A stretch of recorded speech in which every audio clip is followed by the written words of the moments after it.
Hiya folks, it's Kikoskia here, and welcome back to Let's Play Betrayal at Krondor. And when last we left off, I thought we were done with this dungeon, but no! There's another floor, full of enemies and doors and things to unlock. And we've made some progress through this floor. We just finished this encounter, and it's time to go and see if there's anything we want from any of the bodies. There are rations, and we might as well take them. To have absolutely tons of rations, probably too many rations. Also, the remains of somebody else that was interred in this dungeon. A sword there. Some more fantastic armor. The game is really wanting you to take suits of armor here. Also, things I don't really want. A rapier and a whetstone. Could be useful. You know what?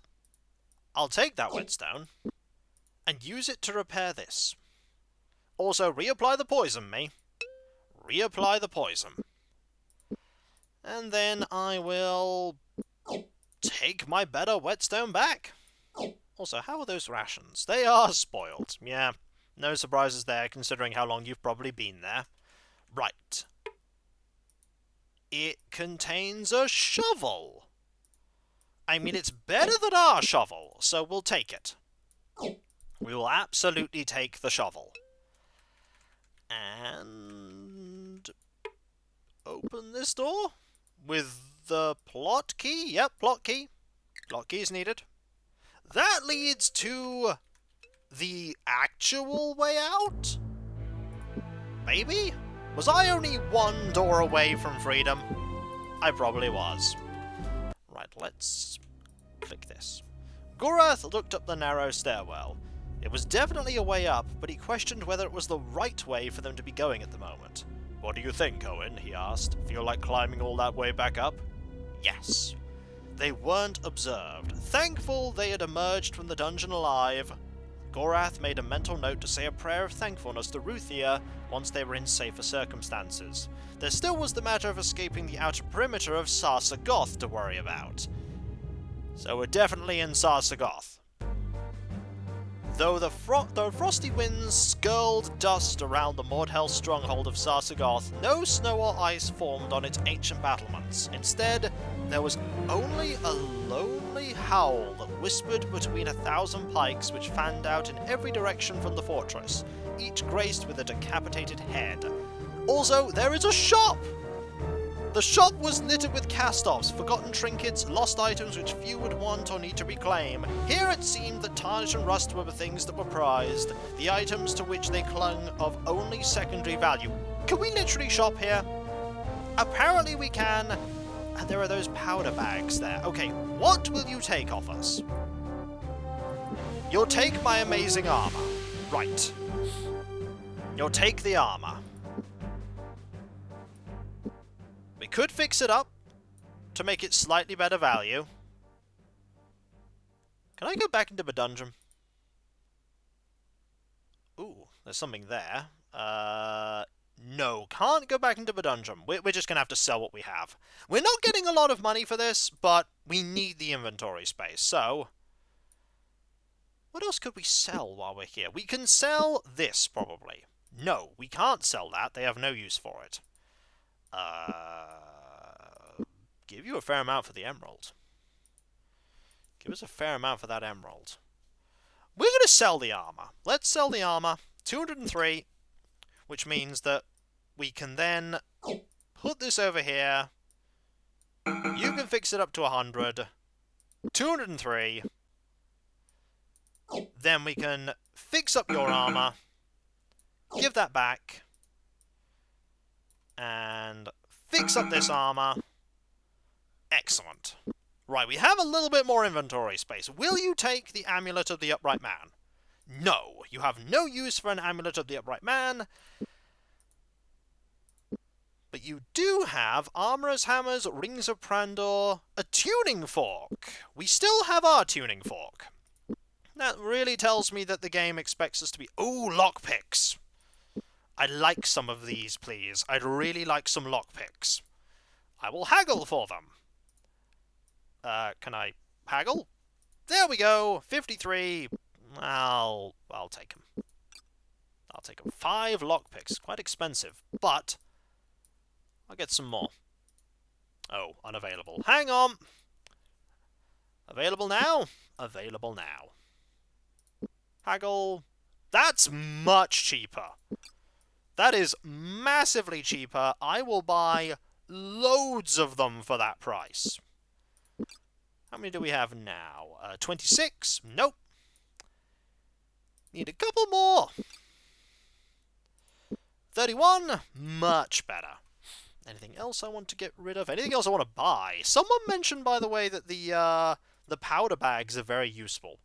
Owyn untied the drawstrings which held close the pouch and sifted through the ash-coloured material within. Buried underneath was a slip of parchment on which had been shakily printed, "Throw into face of victim, Lornus Artificer of Penank."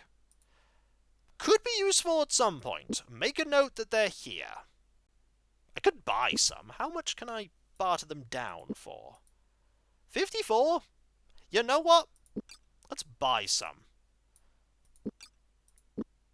How much do they stack to? 12?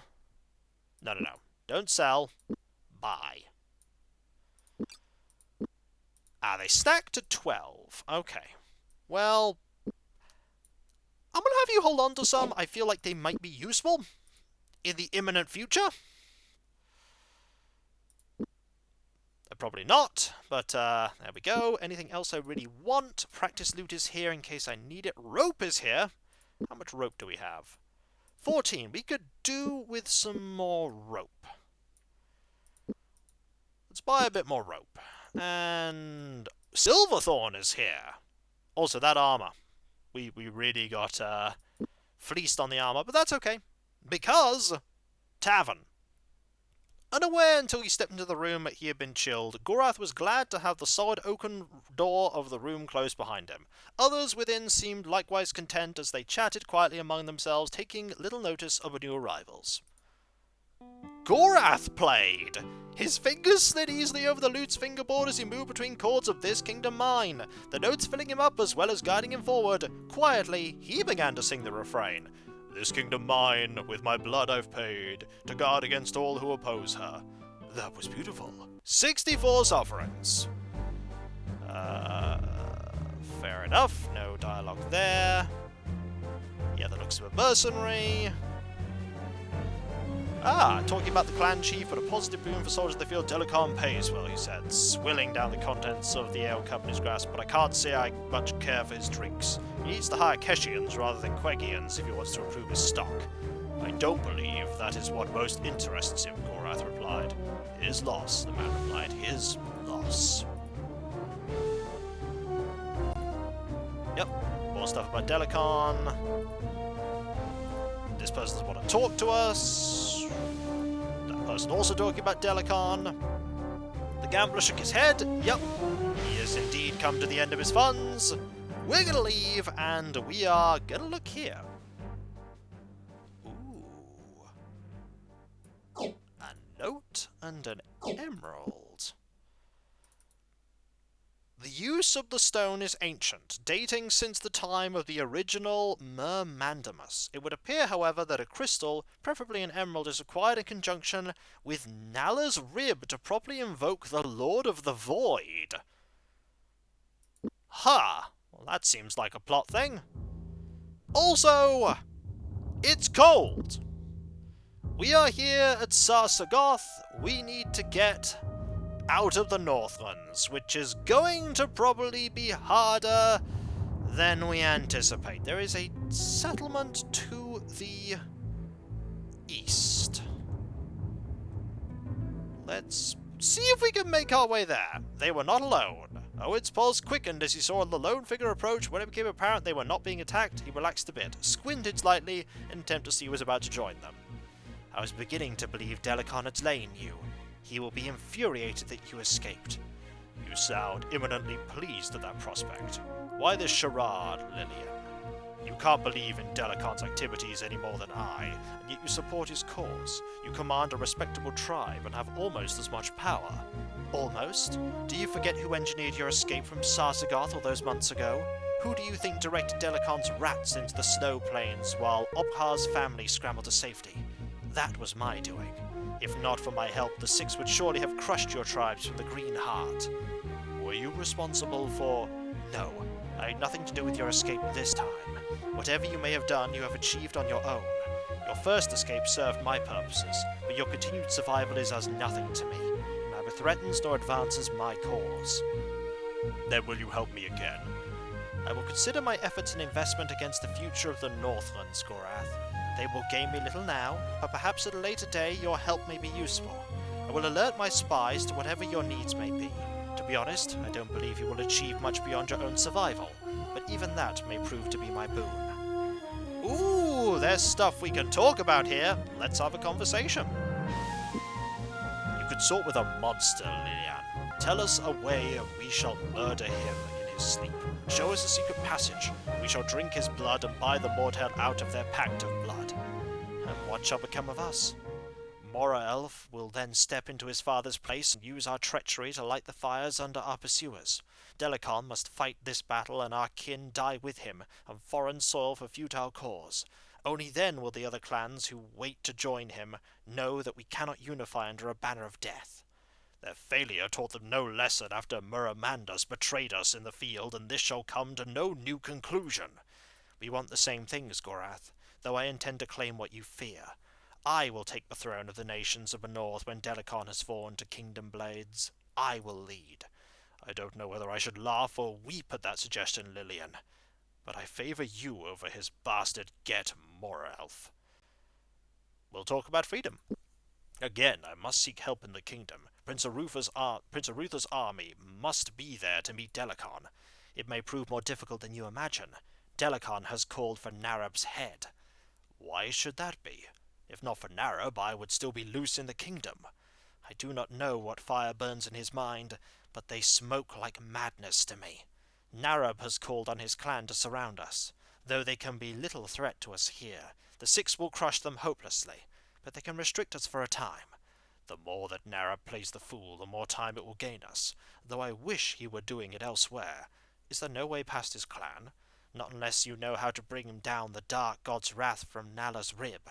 I can't imagine a way until the Six arrive. Speaking of Nala's rib, there have been few occasions I have had to visit Nala's rib. I forget its location. It lies south of here, as the crow flies, a few minutes from the front gates of Sar-Sagoth. I have not been there in a long while. You may want to go there. For what goal does Delicon do this? There can be nothing gained by attacking a single castle on the frontier of the kingdom. He tells those who rally to him that Muramandus lives, that he is captive within the kingdom, and that he intends to free him from captivity. None saw him die at Sethanon. And what advantage is there in that for Delicon? Step aside and let Muramandus retake his place on the throne? I would easier believe you were the mistress of death than Delicon, one who longs for his ancient master. It would seem, then, there is one among the moredhel who thinks. I too have wondered at what he wishes to gain, and I may only conclude he plots to get something from Muramandus in exchange for freeing him. He had great powers, greater even than the Six who now work for Delicon. Perhaps he believes he can learn the secrets of our former leader's powers. Speaking of the Six, whence did Delicon's magicians come? They were spoken of in Harlock before first I left the Northlands. Do they advise? And more. They plan great schemes into the night with him, meetings to which even I am no longer privy. They are the ones who recommend the extermination of your tribe. They speak of the lowborn as if their lives are without value. It is as if they live for the complexities of intrigue. Little else seems to matter to them. When they buy their wine, with what coins do they bargain? None. They carry only gems, rubies of low quality. They toss them about as if they were as common as seeds. They abide in Sar-Sagoth, when they are with Delicon. At the moment they have gone south with Morelf to Harlock. I believe they mean to round up others of your tribe who have been reluctant to join Delicon's throng. Oh dear. Well, south as the crow flies, we will find Nala's Rib. That's a person. I saw movement there. I saw movement. If I click here... Yep, let's just hope our advance is undetected. Oh, there's a few of them. Gorath charged forward. Okay. I see a witch hag and some moredhel, and also the opportunity to gain a bit of coin. Oh dear. Feathers of Rhyme? Yep, Feathers of Rhyme. Right, kill the witch hag. Okay. Attack here. Just finish you off. And move over to here so that you... Yep, so that you... Oh! About to say so that you switch away, but I need to defend Owyn. Because Owyn's in trouble. You, fortunately, can defend. Good. And then, I'll have you fight here, and we'll win. Whew. That was a relief. We managed to, save... Oh, that we managed to save you. Yay, you're not in a good way right now. Speaking of not being in a good way, we have some restoratives that we can give you. Let's have you consume those.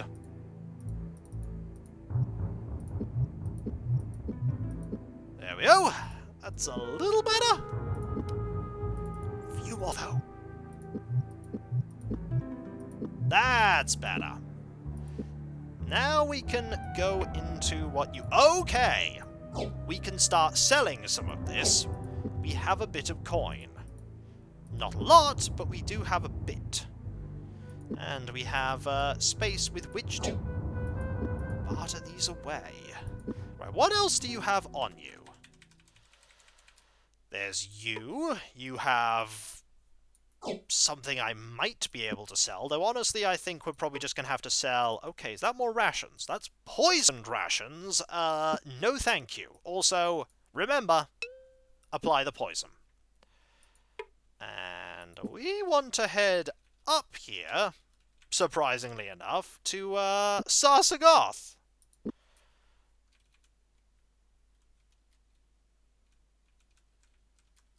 So Sar-Sagoth is here.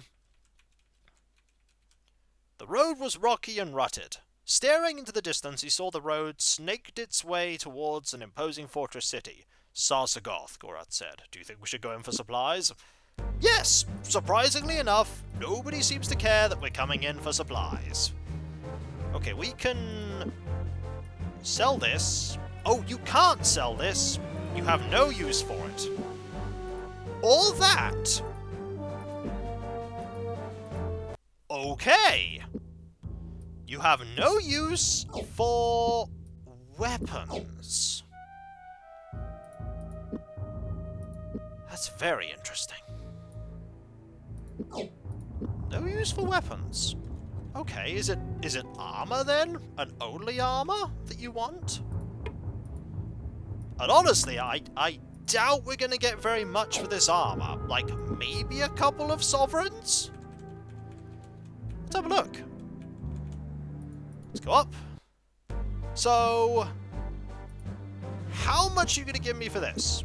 6? Okay, 6 isn't bad. So, only armor. So don't bother picking up any of the weapons. Just pick up the armor that you want to sell. Also, there you go. Armor. Our inventory is still really, really full. But I feel like it's gonna empty as time goes on. Also, there's a grave here. A couple of graves there, actually. We'll be, checking those out soon enough. For now! Sell this. 5 sovereigns! Oh, I miss having tons of coin. I miss having thousands, where we just didn't have to worry about, you know, scrimping and saving. It's cold up here, by the way. Ooh, that's slightly better armor. That's much better. Also, take this. Oh, no, no. Don't take that. Hand this over. Oh, no. By hand this over, I mean that. Then give that. Then fix this up a little. Wait. Hang on. Fix this up a little bit. A little. Couple of percentage points. It'll help. Pass that over. Did it improve your... It did improve your armor craft. Although, not by much. Gorath's abilities have apparently...